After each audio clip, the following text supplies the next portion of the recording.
It was a tough spring and a tough summer for many organizations, particularly businesses.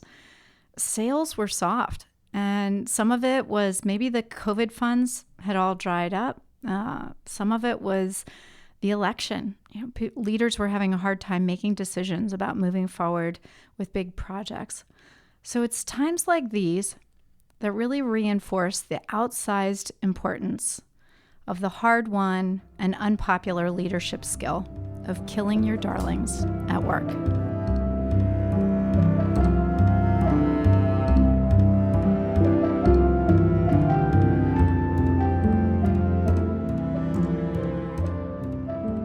Welcome to The Behaviorist with Work Wisdom, where we help you adopt high-performance mindsets, behaviors, communication, and culture.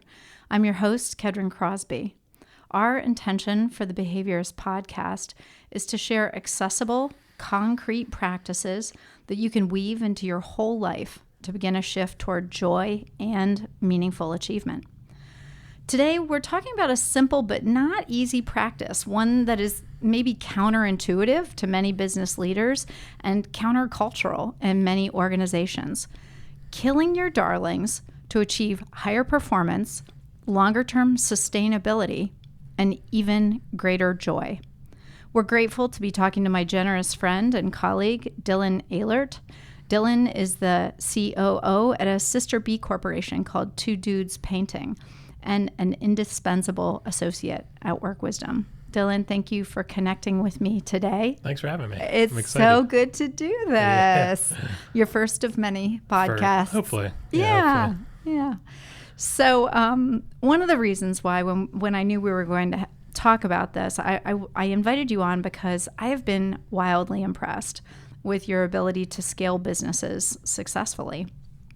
And it seems to me that most people have the perception that scaling a business or an organization or positive impact in the world is really all about adding more programs, more people, more concepts, more effort, and expanding. So, but in my real world experience over the last 30 years, a lot of the jet fuel in growth comes from subtracting the right things, not adding constantly. So I wanted to get your work wisdom on this topic here today on The Behaviorist. As you know, here in our office, in one of the coaching rooms, we've got this quote from Coco Chanel that's painted on the wall. Elegance is refusal. So many clients, so many visitors to Work Wisdom look at that and they say, Kedren, what does that mean? Why do you have that here? And I usually say to them, well, what does it mean to you? Sure. So I'm going to ask you, what does that quote, elegance is refusal, what does it mean to you? How do you feel about it? Well, first off, you gave the answer away in your article a little bit. Oh, well, I'm glad that you read the article. Let's let's put the article in the... Sure, So in the article, it tells a story about Coco Chanel, I guess, putting on jewelry, accessories before she left the house every day. And every day she would go turn into the mirror and take one thing away. Yeah. And I think that story is pretty perfect about this concept of elegance is refusal. So to me, I think in that story, it could be that she had a necklace that day she was wearing that really needed to be the highlight of the show. And she put a hat on, and she realized that putting the hat on took away from the thing that really needed to speak at the moment. It really needed to shine. Yeah. And I think that's exactly what elegance is. It's subtracting something away so something else can flourish, blossom, be greater. You know, in The Bear, they have this in one of the episodes this season. Which one was it? It's done through, it's actually done in a negative light where the chef's standing over his shoulder, the guy that's played by Joel McHale, saying, are we making a thing of nachos here? Because he keeps adding ingredients to the dish. I love that, yeah. And, you know, it was a negative flashback in the show, but it was a good point, which is that, by adding that one drop of, I don't know, some orange flavor to the dish, you're actually subtracting away from the purpose of the dish and what you want to amplify. And I really feel that's what elegance is. Yeah. Less is more. It's not really minimalism. It's not maximalism. It's some type of, in between, both aesthetically and, in business and anything. Yeah. What a great example. Thank you so much for sharing that. I think that in the Bear, they do learn that. In the restaurant, they do learn that elegance is refusal in so many ways. And it's so true. Yeah. I mean, I think, and I think in a business context, it's kind of this idea of, okay, we've added this product line, we've added this product line. When you look at really elegant products or elegant brands, I mean, the top one you think about is Apple. Mm-hmm. And some people call that minimal. I don't really think of Apple as a sort of minimal brand. I think it's elegant. I think they take away until they get exactly what they need. Yeah. Whereas some other brands, I don't know if I should name them or not, but you think of Microsoft products sometimes. And when I use Microsoft products sometimes, it's like there's too many options here. Mm-hmm. It's too much. There's too much optionality. Mm-hmm. The ecosystem of things can go in too many directions. You can do X, you can do Y, you can do Z, you can do B, you can do A, you can do C. And for me, that typically subtracts from my experience with something. Yeah. And so businesses that really kind of understand that, I think, can... Yeah, it's a good North Star to always show kids. because it gets you to high performance. It gets you to clarity about your brand. It gets you to loyal devotees of your brand, but also joy. There's not a lot of splashing around and making the water wetter. Sure. It's sort of these elegant strokes across the pool, yep.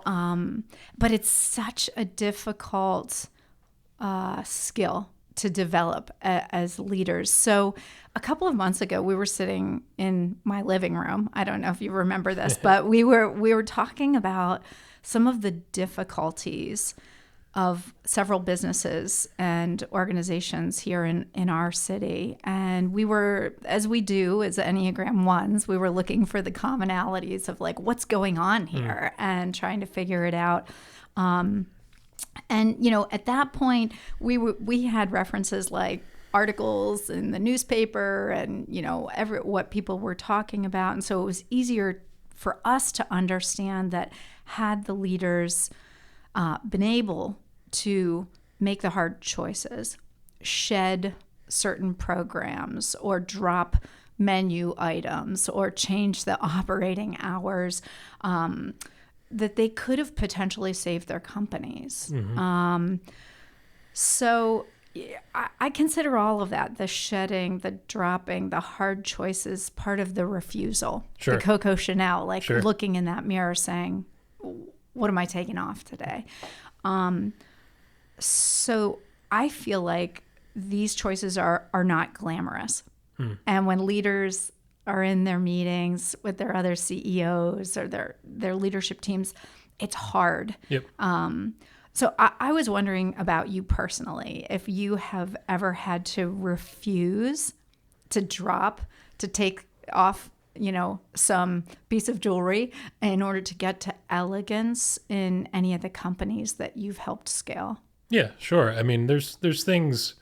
I think a good example is, at Two Dudes, it's not maybe about things that we kind of brought on board and then got rid of, but things that we decided not to do. So in COVID era time, there was a movement in the painting industry to really kind of move into epoxy floors in people's garages or basements. Do you know about I remember this? that. It's a really nice finish in your garage. And we know a lot of folks that ended up going into that business.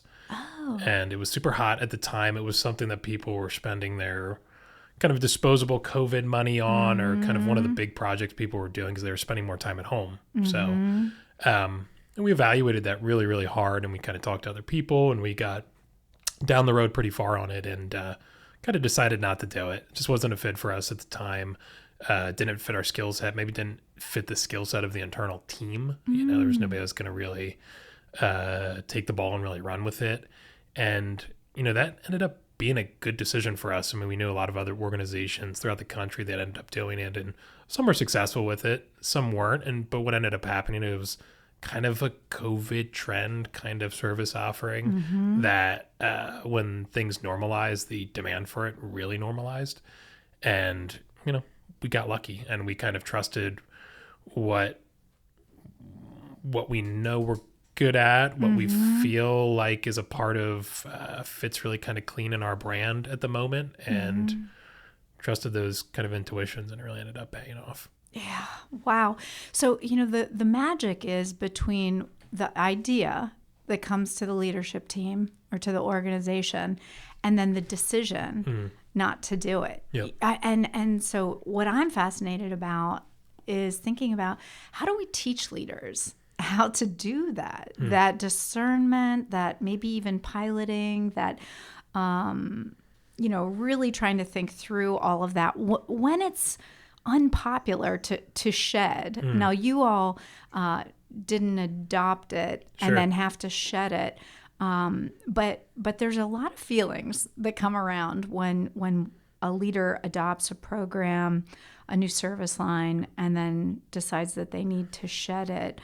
I want to ask you, do you feel like this is rarely talked about in leadership circles? I mean, is this something they talk about at Vistage, like when to kill your darlings, or... Yeah, I mean, I think so in different terms. Okay. I mean, I think a lot of times when I've kind of heard it, and it's, you kind of go through, you look at things, maybe you're looking at your profit and loss statement, maybe you're looking at your balance sheet, maybe you're looking at, information from a recent culture survey. I think, there is some talk about it, but I do think the kind of insight that you had in your article and generally is that there's a bias towards proactive action taking, adding something, modifying something, as opposed to just letting something go completely. And I don't think that it is talked about explicitly enough around like, hey, maybe we got to get rid of this completely. I think there's a grieving process that happens, like there is with anything. You end a relationship, somebody passes away, something's gone permanently out of your life, and there is a process of grieving. And I think I don't know what the phases of grieving are, right. But there's that kind of portion of rationalization that happens. And I think a lot of times in business, we kind of tend to rationalize or try to justify certain things before we accept, no, it's time to move on. And so I think being more deliberate and diligent about getting things gone or moving past things is definitely warranted. Yeah. And it feels very work wisdom that we would be talking about this, because some of these are distortions, cognitive distortions, and we can't get to positive elegance unless we face the realities. Sure. So we need our reality testing. We need our impulse control. We need our wise counsel. I mean, sunk costs is one of the most significant cognitive distortions that we think, oh, okay, I've already invested $200,000 in that. I better keep throwing money at it. And it's like, no, that is not the right decision. And you're basically, also obviously with grief, how are we going to face it and move through it? Yeah. And I think that's one of the real human emotions that I see sometimes too. There's a confidence too, I think it's really important as a leader that you almost have an irrational level of confidence. I mean, this is really, really critical. It's a critical tool that any leader has in their toolkit. I mean, you have to have confidence. You have to be the one that's able to display confidence to your team, be the kind of steady hand through rocky waters. And I think a lot of times that confidence, if not properly commandeered or understood, can be a real downfall. So if that confidence turns into cockiness, it can be really tough. And so that confidence that allowed you to chart the course through rocky waters or allowed you to start a business when nobody thought that you should can also be your downfall when it's time to say, hey, this program that we put on the board, this new service offering that we started, it's not working, full stop, and we have to let it go. And that can be, I think, a real enemy a lot of times. So that self-awareness and that ability to have that awareness of when I need to really kind of leverage my self-confidence or leverage that confidence, and when I need to understand it as a detriment to the organization, I think is really, really critical. Spot on. There's a wonderful book called The Founder's Survival Guide that I think is brilliant, but she uses archetype to talk about how founders need to evolve Yes. as human beings Yes. in order to scale their companies. Yep.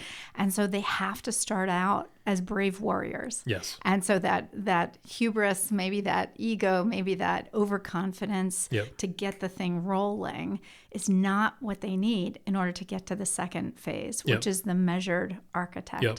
So in that article, I do talk about the measured architect, which is a very different persona, Yep. a different mindset than that brave warrior. Yeah, and a lot of times, in startup world, I mean, investors will look for people that have that hubris. I mean, this is a positive screen, a positive signal that folks are looking for, because they understand, like, hey, it's going to be bad. Yeah. It could be bad for a year, 2, 3, 4, 5 years. Maybe the company's not going to make that much money. There's going to be huge challenges that come up, markets that kind of collapse, ideas that don't work out, big issues that happen internally. And you need somebody with that hubris to push forward and say, we must go forward. But yeah, I think you see a lot of times too, if startups make it through that phase, sometimes leaders evolve, sometimes leaders get not replaced, but they take a seat as a founder or something on a board, and they bring in somebody that may have those skills a little bit more. So it's a common thing you see, but Yeah. a lot of times, those are larger companies that have those resources. A lot of times as a founder of a small, medium-sized business, you're going to have to stay on in that role. And figuring out how to kind of bridge that gap is really critical. Yeah. So it's interesting because I've been thinking a lot about what it takes for a leader to have the openness and the humility to sunset things. And what, how can we even, or how can I as an executive coach help people turn up the dimmer switch on their awareness so that they see if it's ego that's keeping the service line alive, Sure. or if it's time for it to go, and how do we sunset it? It's just an interesting thing to do, and you take it case by case with every leader who's in the middle of that struggle, because sometimes it is an issue of ego and hubris, and it's time for the brave warrior to shift into the measured architect. There's this William Faulkner phrase that has been really helpful for some of my clients as they've come around to having to sunset something that they created, especially if it was a creative birthing. Sure. So William Faulkner's advice to writers is, he says that they have to just be ruthless in pruning their work. He said that writers must learn to kill their darlings, eliminating any part of their writing.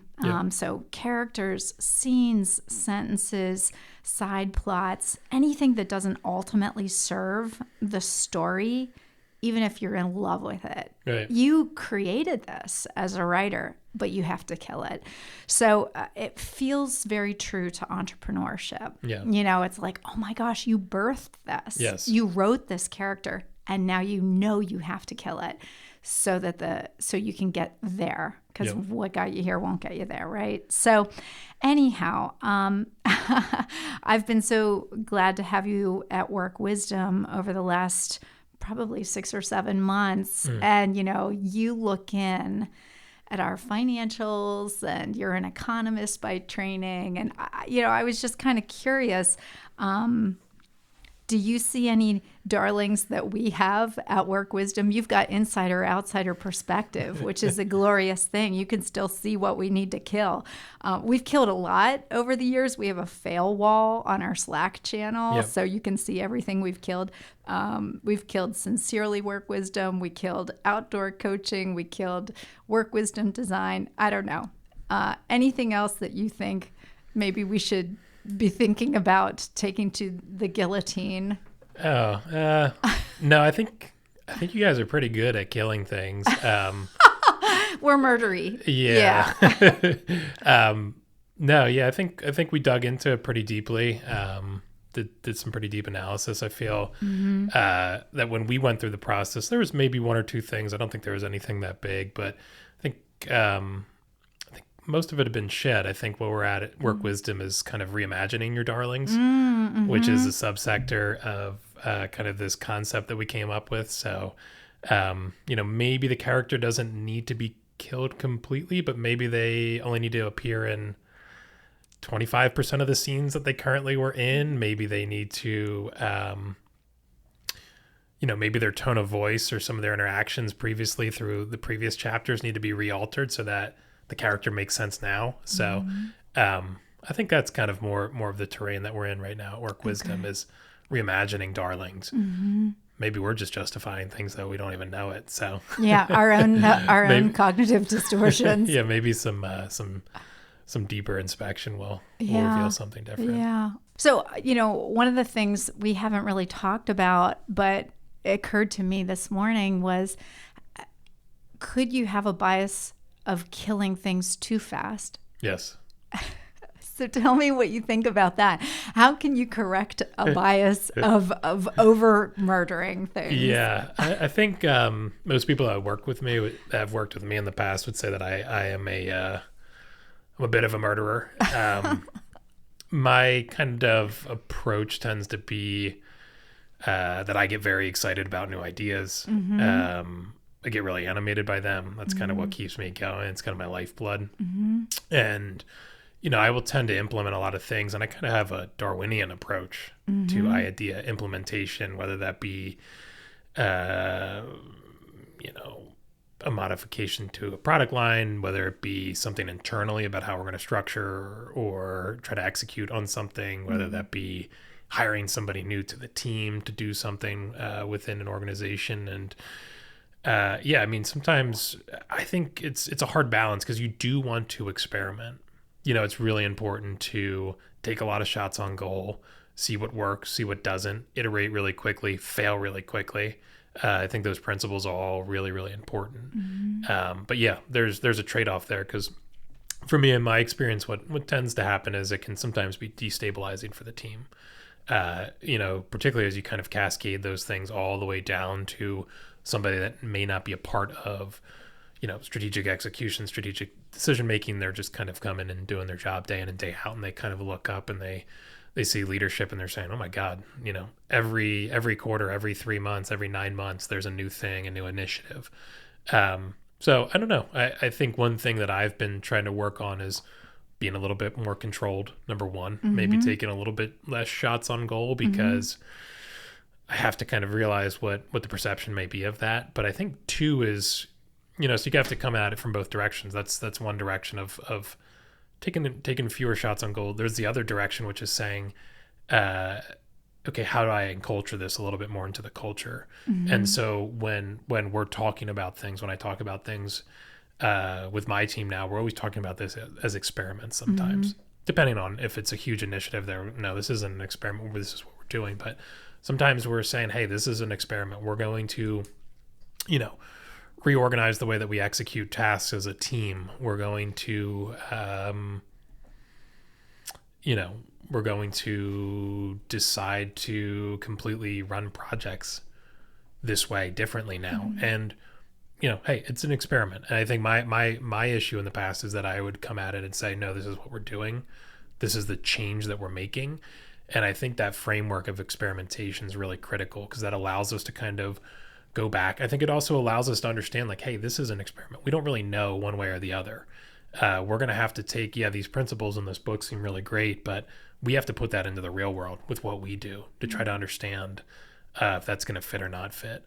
So that's kind of the twofold strategy I've tried to use a little bit because I create a torrent of ideas and change, and it can be very destabilizing. Okay. Well, I love what you're saying. Basically, as the leader, we always want to be scanning for opportunities, but we also want to be measured. Correct. And use our own impulse control to not go after every single idea that comes through our mind, but choose the ones that we think have a higher likelihood. Yep. But then the way that you're framing it to your team is truly creating a culture of innovation where you're saying, let's lob it, let's hold it loosely, let's experiment, let's pilot this. and then we'll kill it if it doesn't have the kind of, after we've given it the care and nurturing that we need, we'll kill it. And so that last part, so it does require the impulse of the leader so that the followers will continue to follow the leader, because otherwise they'll be like, I'm out. This is mayhem around here. So I think that impulse control is extremely important. And then having some sort of process where you're saying, okay, we're going to experiment with this. And then we're going to have some sort of metrics whereby we evaluate whether or not this thing is worthy of living. And then we kill it. So I feel like at Work Wisdom, we want leaders to feel emboldened to experiment and do it in a way where their teams don't feel destabilized, because we want organizations to have joy and transformation. So how do you do both? I feel like normalizing and accepting the reality of killing darlings, shedding projects is really important, and doing it in a non-judgmental way. So we're not shaming ourselves. I feel like very often leaders feel like a failure and take it quite personally, and they don't feel joyful anymore once they've had to kill a particularly beloved darling. So all of that is to say, what do you think we can do as a team, as a movement at Work Wisdom? What do you think we might be able to do other than this podcast and maybe writing an article to help leaders understand that killing our darlings is essential? It's an important part of leading. Yeah. I mean, I think one thing I learned going through coaching with you that I've tried to employ, and I do it better some days than others, is just an idea of growth mindset. You talk a lot about failure as feedback. And I think that's really, really critical in understanding that. I mean,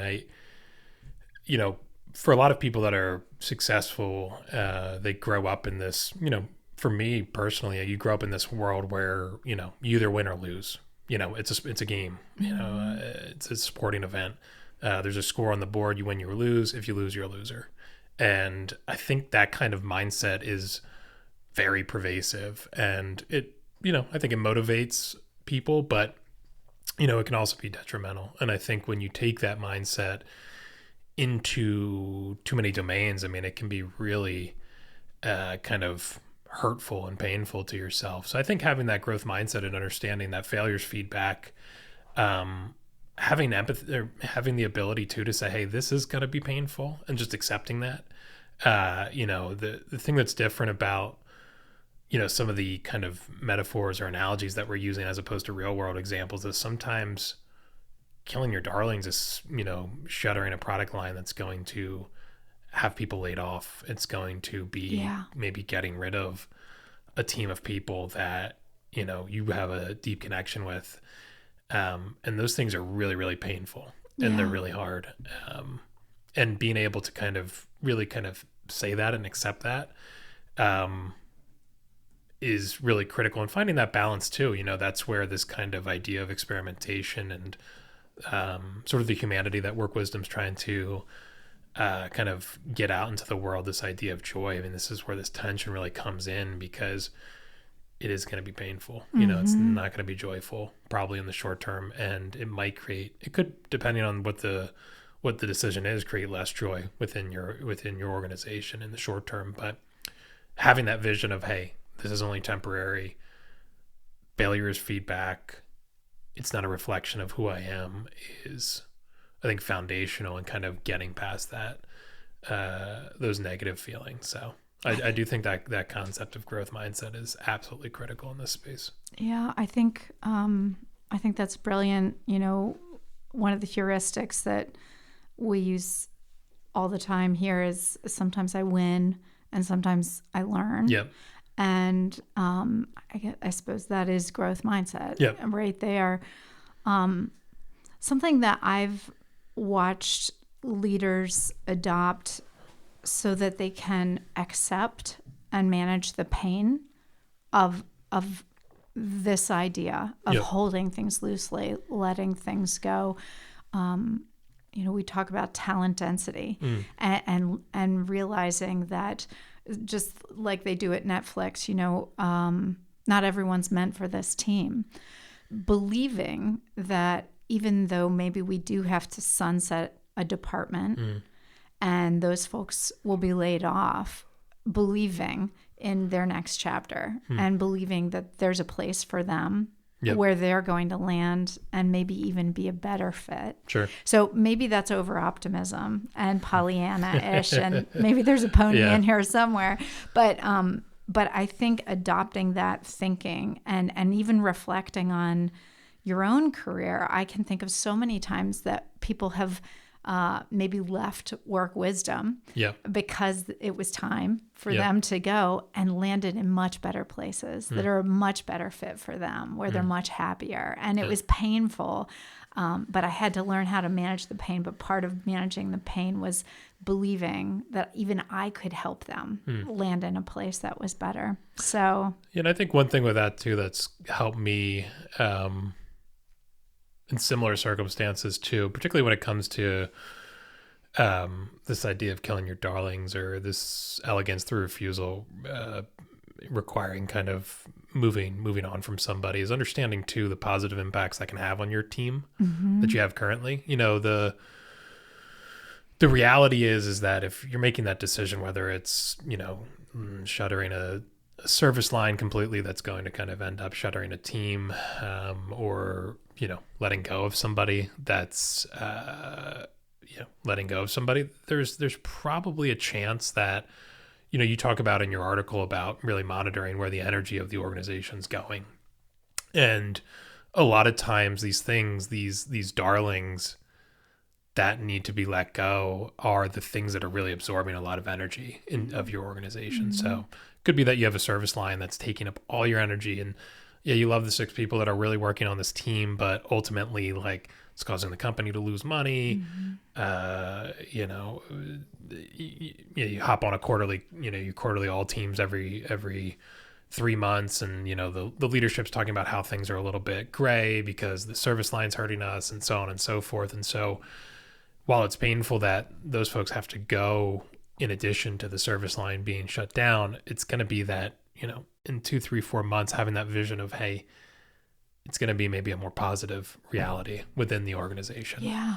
And kind of understanding that, through subtraction, you're going to get that elegance. But again, I think the tension that we're really hitting on here is you're not taking a necklace off to make sure your earrings pop. It's going to be painful. There's real human consequences, but it's in the service of a new future, maybe a brighter future. Yeah, it so requires long viewing. Yeah. I mean, it just, and it requires stepping over short-term pain or learning how to manage that short-term pain with the long view in mind. I mean, when Forbes was looking at this article, it was bananas because it was when Biden stepped down, and they were like, maybe we should publish it today, the day that Biden decided to not run. Sure. But it was a great example of saying, I'm taking the long view for the Democrats, and the Democrats essentially, killed their darling, which was Joe Biden, by saying, okay, it's time to step down. So it was a great example. Well, Dylan, I am so grateful to you for being part of this movement of revolutionizing achievement. So thank you, listeners, for downloading The Behaviorist, and we hope you'll subscribe. Please contact us through the website, workwisdomllc.com, where you can enjoy Work Wisdom Press and productions. You can ask us questions, make suggestions of topics you'd like to explore in future episodes. So as is our custom, we will leave you with a quote from Anthony DeMello. Transformation is the consequence not of something done, but of something dropped.